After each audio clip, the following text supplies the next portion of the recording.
Well, that wraps up my first question. Oh boy, I thought this was going to be a short one. Yeah, sorry.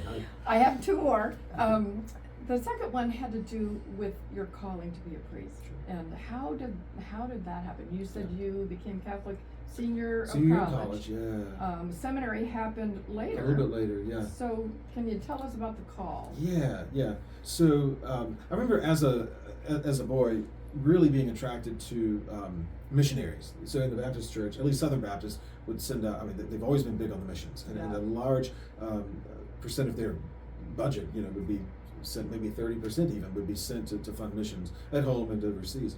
So I was always fascinated by that, but never really felt any call to ministry growing up, and certainly not in the Catholic Church because I didn't grow up Catholic. Now, when I became a Catholic, it was not really on the radar either. I always thought I'd get married and have kids, and there are lots of ministries for lay people in the church, so why, there's no real need to be clergy. And so after graduation, I moved to Jacksonville, Florida, worked for 6 years. I did a couple of years in healthcare marketing and 4 years in social services. 2 of those with the elderly, 2 with homeless kids. And in some ways that was good preparation for ministry because nonprofit work is very much service oriented, and certainly working with the homeless, you hear lots of confessions, maybe not spiritual in nature, but you hear lots of things. And so you learn how to work and just deal with and be with all sorts of people, right? So that was good for me. I'm very introverted. I know you wouldn't guess that by the way I'm talking so much and so fast, but I really am. I'm truly very introverted, and so learning how to relate to people was really helpful and really important to me as I was in my early 20s and still maturing, right? So we all. I guess, right?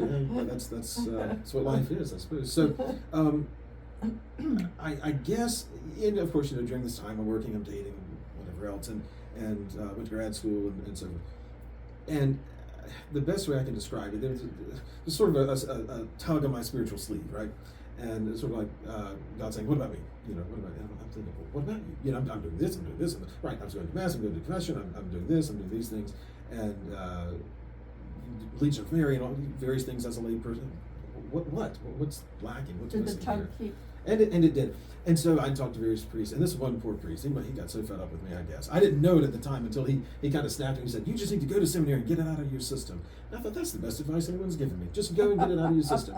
And because truly, there comes a guy, and I suppose a woman who's interested in religious life, there's only so much discernment you can do in the world, right? And at a certain point, you just have to go. You've got to go to seminary or go to the religious order for a couple of years, and I think it needs to be a couple. 1 year you can see the light at the end of the tunnel, but you got to go, and there where you get more focused spiritual direction and the academics and all this, the pastoral, liturgical formation too, all this, because it all comes together, the human, the spiritual, the pastoral, the intellectual formation, all coming together there. And you can know within a couple of years whether or not you're called to this life or not, or to this order or to this diocese or not, right? And so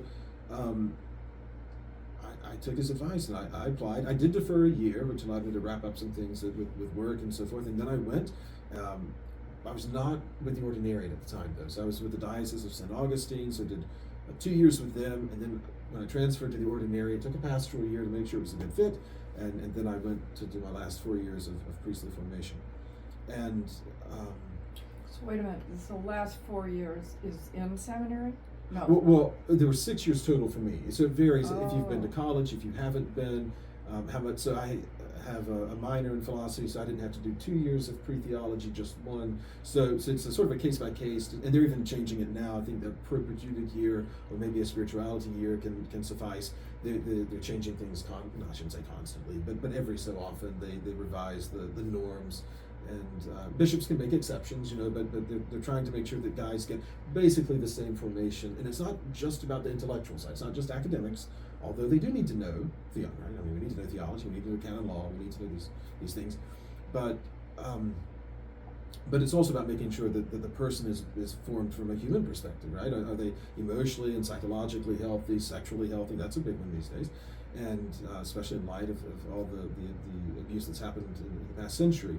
And so trying to do hard work up front to make sure that you've got healthy, or as healthy as you can, healthy people going into these fields and so forth. And it is it's not an easy vocation. It can be a difficult life, and not saying that every day is difficult or every aspect is difficult, but marriage is not a walk in the park either, I'm sure, and so every job and every vocation and every relationship has its challenges, but you do want to make sure that these men and women who are going into religious life or priesthood are able to do it well. So I'm hearing you say it was a process. It is, yeah. Rather than a lightning bolt that said, yeah. I mean, if there was one moment, believe it or not, I was sitting in the DMV, and this was really where I decided to pull the trigger on it. But I was reading the end of John's Gospel. There's the dialogue between Jesus and Peter after Jesus has denied him 3 times. Here Jesus is about to have breakfast, and Peter, do you love me? Peter, do you love me? And that really struck me, and I kept hearing my name, and I thought, oh, well, okay, so I'm going to go to seminary. I'm going to give this a try. And part of that is not, it's a two-way street. It's not just, does the man want to do this? Does he want to be a priest? And that's part of it. If he doesn't want to, then he shouldn't. But if he does want to, that's just half of it. And then the church has to do their discernment too. And so, part of this was, am I getting good evaluations and from peers and from priests in charge of my formation, and what's my spiritual director think, and all these things. And so, I was got favorable remarks, and so here we are. I'm sure if maybe I should have acted up, 1 year or something, but these things, it's important. I will say that I think there are 3 things. This is not related to being called. Yes, the 3 things that I didn't come up with this. A priest that I trust very much did, and I don't know that I'll state it quite the same way he did, but really 3 questions that need to be asked for a man to know whether he's called to priesthood. The number one, is he drawn to what priests do? And that could mean at the altar, but also in the office or on pastoral calls. I mean, it's hard to know everything a priest does until you get to seminary and you get to be with them. But am I drawn to what priests do? Am I willing to sacrifice what must be sacrificed in order to become a priest? You may very well be attracted to what priests do, but if you're not willing to give up marriage, that's where things are in the Roman Church right now. So that answers that for you. And then the third question really is to be referred to the church. That does the man have the gifts of nature and grace to do this work, the work of this vocation, right? And so, am I attracted to what priests do? Am I willing to give up what I must give up in order to be a priest? And do I have the gifts of nature and grace? Not that the man can't begin answering that question, but that one really falls more on the church and whoever's involved in the man's formation. The same thing could be asked of women who want to go into religious life. Do I want to do what sisters or nuns do? Am I willing to give up what I have to give up?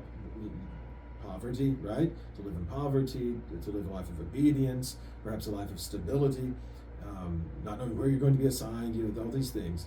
And then, again, for the order to determine, does this person have the gifts of nature and grace to live the consecrated life? Mm-hmm. And a lot of that comes at final vows too. I mean, there's only so much that grace that's given before you get ordained or make your final vows, and then he continues to give the grace. Exactly, right. Mm-hmm. And that's the wonderful thing about going back to baptism, confirmation, and then holy orders. These sacraments that can be received only one time, that indelible mark, that sacramental character, if we want to use the theological term, the whole point of that is to provide a stability of grace that you can call on every day of your life. Mm-hmm. Right? That this never goes away.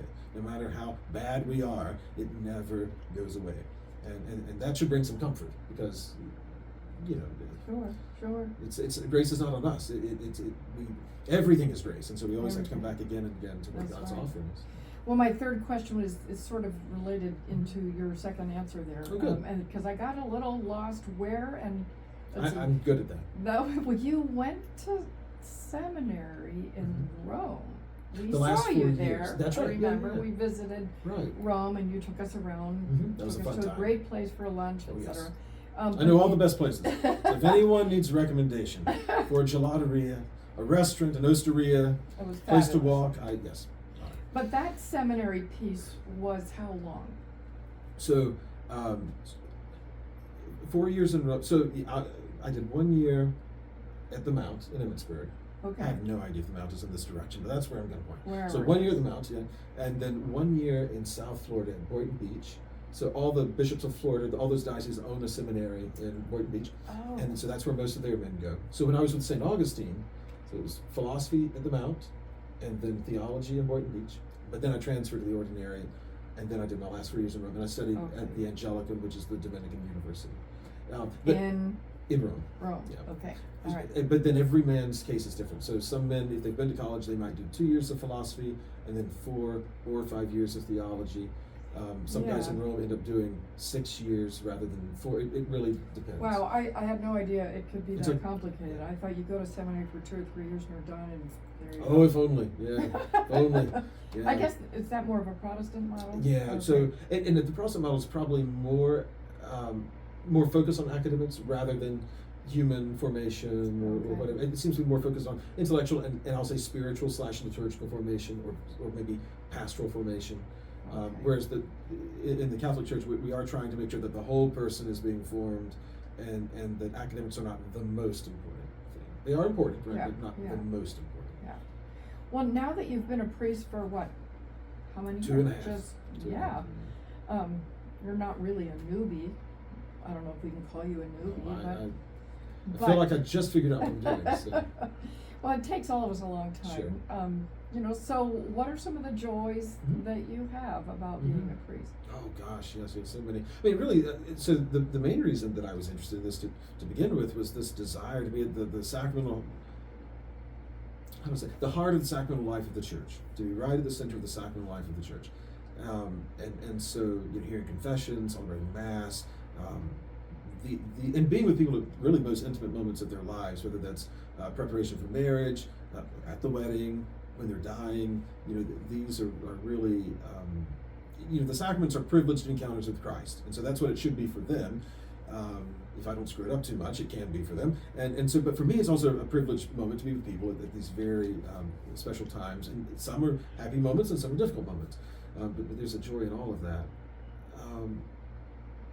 I on a very sort of practical level, I enjoy being with families, especially with kids, and so it takes time, I think, to build those relationships. Sure. But that's really you want kids especially to be comfortable with the priest, to want to come to church, to consider a vocation, not to feel forced into it, but you want there to be an openness to this, and I don't know how many parents are going to encourage vocations or an openness to it. I don't know how many kids are going to consider vocations if they don't see priests and religious around.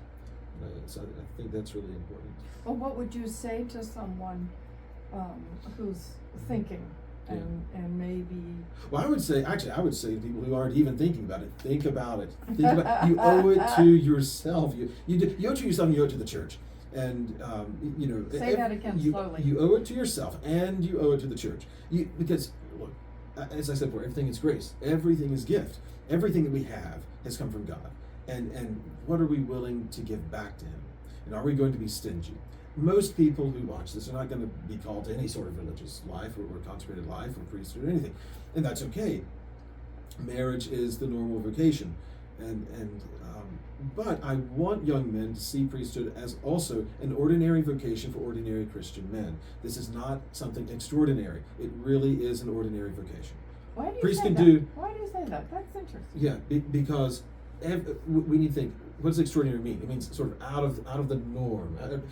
But really, everything that God offers that. I mean, we've had priests and deacons from the beginning, right? And so clergy, consecrated life, and marriage. I'm not saying that, of course, we can do extraordinary things. It's not just every man on the street who can turn bread and wine into the body and blood of Jesus. Okay, so I'm not saying we can't do extraordinary things and special things. But it's also not everyone who can, husband and wife that can come together and be co-creators with God and make new life. I mean, so both lay people and clergy get to do extraordinary things. But I think we have to see, if we don't see every vocation as an ordinary vocation, then we see it as out of our reach.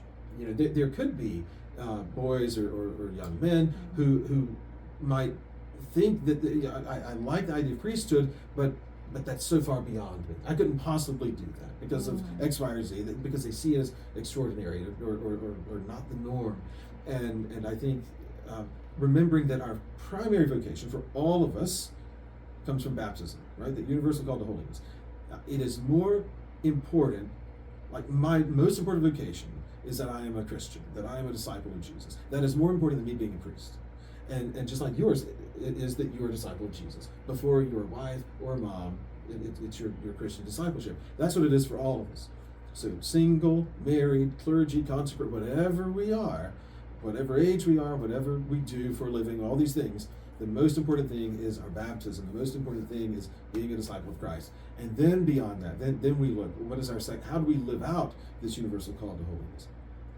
And so you've been called in a particular way, I've been called in a particular way, and we all have this, and sometimes it takes time for us to hear that. Sometimes it takes time, maybe we hear it well, but we don't want to respond. That's a problem for a lot of young men, that they know what they're supposed to do, they don't want to do it. And I can't fault them for that. I mean, who wouldn't want to be married and have kids? So I get that, but remembering that God really does have our best at heart. He knows better than we do what we need. He knows better than we do what's best for us, right? And so it really is on us to respond, to entrust ourselves to Him, and then just do the best we can. If we do the best we can, He's going to do the best He can for us, and things will work out.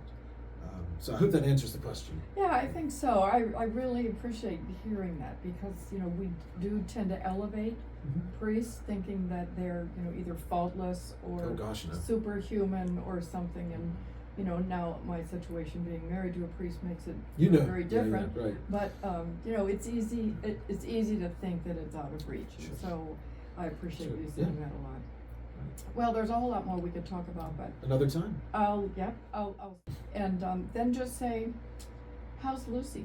Oh, she's wonderful. She, I'm sure she would have joined us. I didn't tell her I was doing this today, so it wasn't on her schedule. But I'm sure she's upstairs eating treats right now from someone in the office. Well, thank you so much for joining us and sharing your heart with us about these things. Sure. And that's his journey so far, and we hope to your journey on that to take some time in the future. That's it for now.